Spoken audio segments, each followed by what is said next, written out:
E aí galera, tudo bem? Estamos aqui na natureza, né, para poder entender um pouquinho da relação de interdependência que há entre plantas e nós, animais. E fica muito mais fácil quando a gente tem algo, né, próximo da gente, quando a gente está em contato, como por exemplo aqui, ó. Deixa eu pegar aqui algumas. Vocês já viram isso daqui, né? Já consumiram, sabe o nome? Né? Vocês conseguem ver aí direitinho. Isso aqui é a castanha do Pará, que na verdade a gente chama de castanha, mas é uma semente. Então, o ciclo reprodutivo que forma isso é muito interessante. Deixa eu explicar para vocês, tentar explicar. Na relação que existe aí para formar isso, a castanha do Pará, essa semente, a gente vai ter os agentes polinizadores, e aí a gente vai ter as abelhas, as orquídeas que vão viver no caule da castanheira do Pará, e também os agentes que vão espalhar essas sementes depois de formadas, né, dentro do fruto, que são os roedores. E dentre esses roedores, o que se destaca aí é a cutia. Então a castanheira do Pará é uma árvore muito presente em matas virgens, né, tipicamente da região amazônica, aqui no Brasil. Também a gente encontra na Bolívia, na Venezuela, nas Guianas. E inclusive a Bolívia é o maior exportador de castanha do Pará para o mundo, né? Lá eles chamam de Brasil Nuts, né, essas castanhas. E são árvores que chegam de 30 a 50 metros de comprimento, de altura.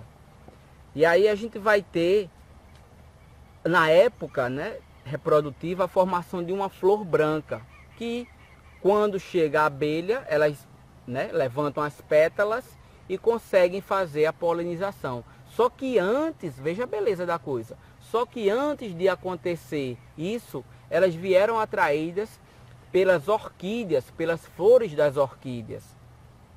E aí as abelhas machos se melam do odor que vem da orquídea para atrair as abelhas fêmeas. E nesse mecanismo todo de polinização, forma-se então um fruto, que é chamado de ouriço, que é um fruto bem duro, né? Uma estrutura bem dura, que parece madeira. E dentro desse fruto a gente tem a semente, que é comestível por nós, né, como mostrei aqui, e também por outros animais. Aí é um fruto, esse ouriço, ele é um fruto que não se abre sozinho. Ele é um fruto que a gente chama de indescente, não é indecente, é indescente. Veja cada termozinho chato da poxa, né, na biologia. Esse fruto indescente vai precisar de um animal. Aí chega a cutia, veja que equipe que está por trás de todo esse processo reprodutivo aí. A cutia então quebra o ouriço, o fruto, libera as sementes, come alguns e ela, opa, vou enterrar outros para comer depois. Só que depois ela volta, desenterra alguns e outros não.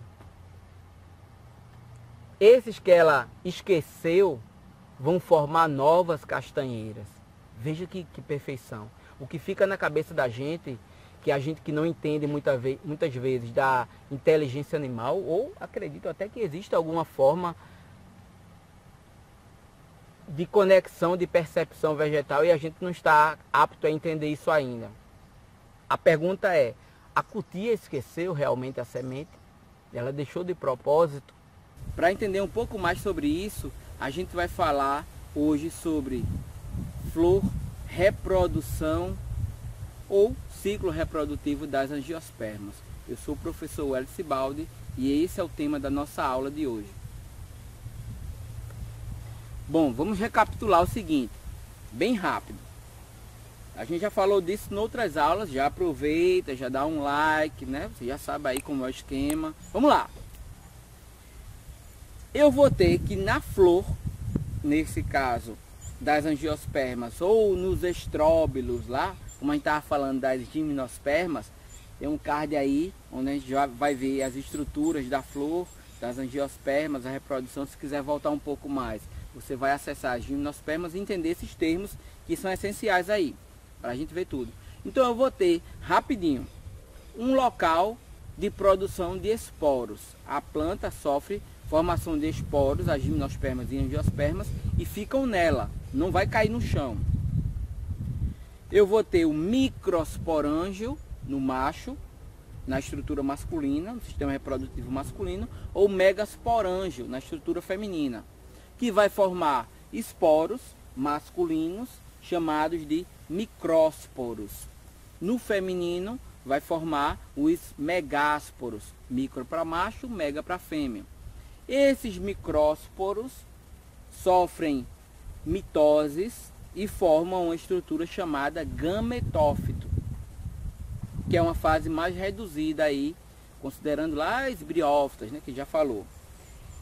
Isso vai dar origem então à estrutura gametófito, que é o grão de pólen. Na fêmea, os megásporos crescem, se multiplicam por mitose e vão formar um saco embrionário, que é o gametófito feminino, que é também uma estrutura haploide, tudo haploide, né?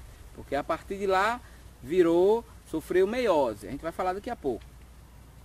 Esse grão de pólen, que é o gametófito e não o gameta, o grão de pólen, o pólen, aquele pozinho amarelo, né, alaranjado que a gente vê saindo da flor, ele vai ter dentro dele a formação de núcleos, né, de células que vão formar estruturas que vão dar origem a um gameta ou a um tubo polínico. Lá na fêmea, esse saco embrionário vai originar outras células, né, outros núcleos, e um desses aí é o núcleo que vai ser fecundado, os dois núcleos que vão ser fecundados pelo masculino, que aí corresponde ao gameta feminino e ao núcleo polar, né? A gente vai falar isso aí, entender bem daqui a pouco. Então vamos para o masculino. Vou colocar aqui. A gente vai ter no estame, que é o órgão, o sistema reprodutor masculino, o filete e a antera. Na antera a gente vai ter a formação a gente vai ter locais que a gente chama de sacos polínicos, e nesses sacos polínicos a gente encontra vários locais de produção de esporos, são os esporângios, que eu chamo de microsporângio, né? A gente chama de microsporângio na botânica. E esses microsporângios aí, diploides, eu vou pegar um microsporângio e dentro dele eu vou ter uma célula chamada de microsporócito. Essa célula é diploide, porque a planta é diploide, a gente já falou sobre isso, né? A planta é o esporófito. Aí você vai ter que voltar. Eu não quero, para a aula não ficar muito longa. Dentro do estame eu vou ter o esporângio, que eu chamo de microsporângio. Eu vou ter uma célula, que é o microsporócito. Esse microsporócito é uma célula mãe, diploide, 2N, que vai sofrer uma meiose. Essa meiose vai dar origem a 4 células haploides, chamadas de células filhas, ou micrósporos. Por isso que a gente chama de células mãe dos micrósporos. Quem é a célula mãe do micrósporo? O microsporócito. E ela é o que? 2N, porque ela sofreu meiose. Então, a célula mãe do micrósporo, que é 2N, sofre meiose e forma 4 células haploides, que são células N. Dessas 4 células aí, as 4, cada uma delas começa a crescer, né? A se multiplicar, sofrer mitoses para formar um gametófito. Vamos falar só de uma? Vamos pegar essa aqui, por exemplo, das 4 que se formaram. Vou pegar essa. Essa célula começa a crescer e forma uma estrutura que a gente chama de gametófito, que corresponde ao grão de pólen. Só que ele é jovem, é imaturo ainda, está bebê, né? Está crescendo. Dentro desse gametófito, que se formou por mitoses, a gente vai ter 2 núcleos aí, 2 células. Uma célula germinativa ou gerativa, que vai dar origem depois aos gametas, e uma célula vegetativa ou célula do tubo, como o nome já está dizendo, célula do tubo vai dar origem a um tubo, né? Ou célula vegetativa, porque ela vai sofrer, ela vai ter a capacidade de formar um tubo polínico para levar essa célula germinativa, ou melhor, as duas transformações que vão acontecer aqui nessa célula. A gente vai ver daqui a pouco. Então eu vou ter, quem é o gametófito? Grão de pólen. O grão de pólen é gameta? Não, ele tem dentro o gameta, mas ele é o local de produção do gameta, ele é o gametófito. Dentro dele eu vou ter uma célula germinativa e uma célula vegetativa. Célula germinativa vai formar os gametas, né? os núcleos espermáticos, e a outra, que é a célula vegetativa, vai formar o tubo polínico. As formigas aqui atrapalhando. Vamos para a parte feminina. Na parte feminina, né? O sistema reprodutor feminino está lá no carpelo, no pistilo, né? Faz aí, não vamos entrar nessa ideia de novo. E eu vou ter o estigma, que é o local que vai receber o grão de pólen, o gametófito, o local onde dentro vai ter os gametas, que vão ser conduzidos por um tubo, que é o estilete, até chegar na base lá, que é a porção dilatada, que é o ovário. No ovário, então imagina que aqui eu tenho um ovário, eu posso ter um ovário com vários locais, lóculos, lojas, né? E vou pegar aqui, vou pegar essa loja, esse local, bum, tá aqui, vamos aumentar. Entenda aí, vamos usar a imaginação. Aqui está o local. E eu tenho um óvulo, ou dois óvulos. Vamos pegar um óvulo. Peguei um óvulo aqui. Tá aqui um óvulo na minha mão. Essa minha mão é um óvulo. Se eu for olhar para esse óvulo, ele vai ter uma parte mais externa, né? Aqui está o óvulo. Um tecido de revestimento mais externo e um tecido de revestimento mais interno. Dentro dele eu tenho uma estrutura de produção de esporo, chamada de esporângio.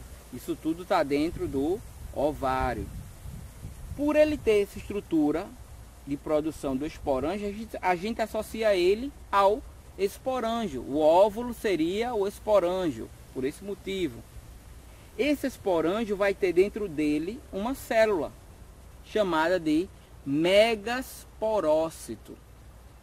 Esse megasporócito é a célula mãe produtora de esporos, que eu chamo de megásporos. Então, quando eu tiver célula mãe produtora de megásporos, o que é que eu vou ter? Eu vou ter uma célula mãe diploide, um megasporócito, que ao sofrer meiose vai formar 4 megásporos, que são esporos femininos. Lembra? Mega masculino, mega feminino, micro masculino, a gente chama assim nas plantas, né? Então, esses 4 megásporos que se formaram a partir da célula mãe, que é o megasporócito, eles são haploides, eles são Ns, tem metade da informação. Desses 4, diferente lá do grão de pólen, onde os 4 vão funcionar, só 3 funcionam. Ou melhor, só um funciona. 3 são degenerados, né? Se desintegram, vão ser reabsorvidos. Esse megásporo funcional começa a crescer, né? Por mitose começa a formar. Lembra que esporo vira quem? Gametófito. Isso tudo dentro de quem? Do óvulo. Tá lá o esporângio, tá lá formando o megásporo. É como se fosse caixa dentro de caixa. Entenda assim, janela dentro de janela, por exemplo. Então eu vou ter o ovário, a loja, o óvulo, o megasporângio. Dentro desse megasporângio eu tenho o microsporócito, que é 2N, que sofreu meiose e formou o megásporo, formou 4, 3 findaram, sobrou 1. E esse 1 vai sofrendo crescimento ali dentro. E ele vai virar o saco embrionário quando ele tiver ali 8 núcleos ou 7 células dentro dele. Eu vou ter então 3 dessas células que vão ficar na abertura do óvulo, que a gente chama de micrópila. Então, quando eu tiver o óvulo aqui, eu vou ter uma aberturazinha, chamada de micrópila, para chegar no saco embrionário, onde está acontecendo todo esse processo que eu estava repetindo. E aí eu vou ter 3 células que vão ficar ali na abertura. 2 sinérgides, que ficam nas laterais, que produzem muita energia, vão servir de proteção, para a célula central, que é a oosfera, que é o gameta feminino que vai ser fecundado. 2 outros núcleos vão estar lá no meio, vão migrar para o meio, para a região, meio que região equatorial, no meio da célula, que são os núcleos polares, que podem se fundir e virar uma só célula, com 2N, né? Uma célula 2N, diploide aí. As outras células vão ficar na região posterior, micrópila na região posterior, no polo, né, posterior. E aí eu chamo elas de antípodas. O pessoal não sabe muito a função delas, mas acredito que tenha também uma função de produzir hormônios. O que vai acontecer? Houve a polinização, aí vai chegar o momento em que a antera está pronta, fabricou o grão de pólen, que é o gametófito, onde dentro vou ter gametas, e aí ela se abre, libera o grão de pólen, e ela fica, opa, quem vai levar esse grão de pólen? Está aqui o grão de pólen, aquele pozinho amarelo, né, alaranjado, em cima da parte masculina da flor que tem isso. Aí quem vai levar? O vento. Se é o vento, eu chamo esse processo de polinização, de levar o grão de pólen de uma estrutura masculina para uma feminina, eu chamo de anemofilia. Geralmente plantas que não tem muita coisa atrativa, mas é uma planta que tem cheiro, que tem gosto, que tem, né, cores interessantes. Aí eu posso ter um inseto que venha lá, uma abelha, eu vou chamar isso de entomofilia. Se tem também algo atrativo para um pássaro, eu vou chamar de ornitofilia. Se é algo atrativo para um morcego, né, que gosta mais da noite, uma planta mais com uma flor branca, com uma flor que se abre mais à noite, mesmo com substâncias pegajosas, que todas elas vão ter aí mais ou menos, eu vou ter a quiropterofilia, que são os agentes polinizadores. Então, quem acontece primeiro? Polinização. Quando poliniza, chega lá na parte feminina, no estigma, aí veja que interessante. O estigma começa a produzir substâncias que vão grudar esse grão de pólen, vão liberar substâncias adocicadas e vão fazer o grão de pólen começar a produzir o tubo polínico a partir daquele núcleo vegetativo. O núcleo vegetativo, opa, vou começar a crescer, vou germinar e vai formando o tubo. Tá aqui o tubo, né? O núcleo vegetativo, ele crescendo e puxando o tubo. Imagina que ele vai, isso aqui é o tubo, né? Isso aqui é o núcleo vegetativo. Ele vai crescendo e puxando o tubo polínico, formando. Ele vai fazer uma curva, chega lá na parte feminina, entra no ovário, né? Vai descer o estilete, entra no ovário, faz a curvinha, aí ele, opa, a micrópila, a abertura do óvulo. Dentro, saco embrionário, local, chamado gametófito. Quem é que está aqui dentro? 8 células, 3 antípodas, né? Um núcleo, né? 2 núcleos polares que podem ter se fundido ali e as outras 3 células ali. Então 7 células e 8 núcleos. Ele vai pôr, quando ele chega na micrópila, atingindo ali o saco embrionário, ele diz, opa, terminei minha função. Era chegar até aqui. Por coisas químicas, né, que a gente até, de certa forma, desconhece ao certo tudo como acontece. Aí ele diz, opa, nesse momento vem descendo os núcleos espermáticos, porque a célula germinativa sofreu uma endomitose e formou 2 núcleos espermáticos que vem descendo por esse tubo polínico, por dentro do estilete, que é a parte feminina, e vai lá, o primeiro fecunda a oosfera, né? Vai passar pelas sinérgides que estão lá produzindo, protegendo, formando substâncias energéticas, né? Para garantir a nutrição dessa oosfera, fecunda aí a oosfera e vai formar o momento que a gente chama de zigoto. Se a oosfera é N e o núcleo espermático é N, o zigoto é 2N. Opa, entrou na fase diploide. Lá em cima vai ter os núcleos polares. Aí está descendo outro núcleo espermático. Ele disse, opa, eu vou fecundar quem? Já houve fecundação aqui? Ele começa a se virar ali para ali, né? O zigoto, né? Começa a crescer. Aí o outro núcleo espermático vai fecundar aqueles dois núcleos polares. Se ele é N, lá já tinha 2NN, ele vai formar uma estrutura 3N, que a gente chama de estrutura triploide, que vai corresponder ao endosperma, que é a parte que vai alimentar o embrião.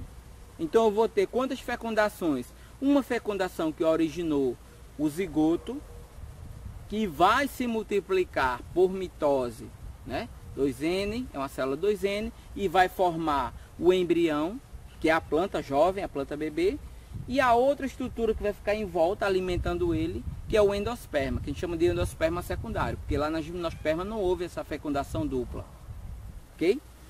Então eu vou ter o seguinte, tudo isso aqui dentro. Por isso que eu estava segurando a semente. Tudo isso aqui dentro. Do óvulo. Do óvulo.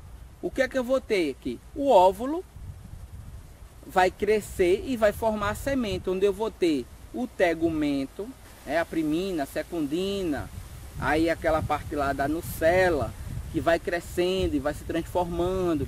E aí houve fecundação do núcleo polar, formou o endosperma. Se eu comer isso aqui, eu estou comendo endosperma, material nutritivo para ela, para ele, né? No caso, para o embrião e para mim também, para os seres humanos ou para outro animal. O que é o embrião? É a planta jovem. Como é que a planta vai viver? Ela vai sugar o material nutritivo do endosperma. Por isso que ela vai ter os cotilédones. Se ela tiver 2 cotilédones, eita, derrubei a semente lá, tava tão gostosa. Vá-se embora.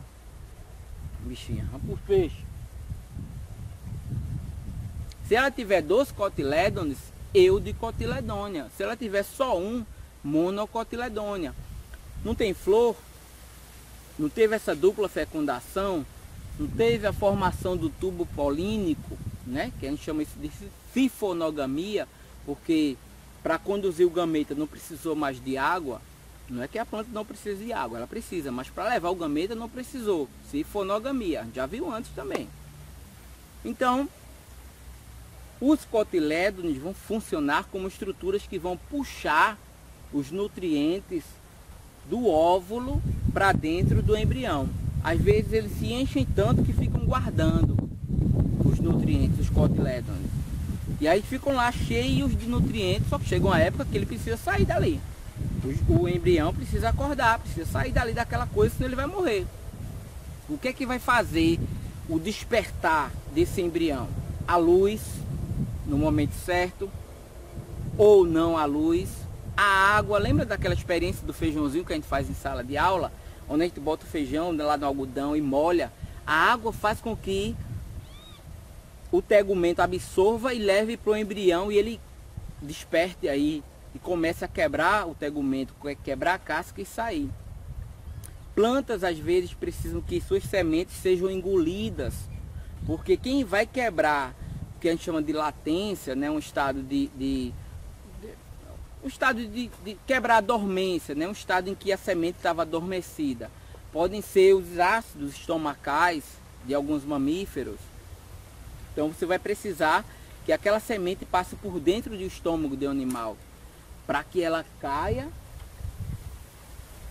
né, nas fezes, com um tegumento mais gasto, e aí o embrião consiga sair. E aí quem vai sair primeiro do embrião? A radícula, são as raízes primitivas, para formar então as folhas iniciais.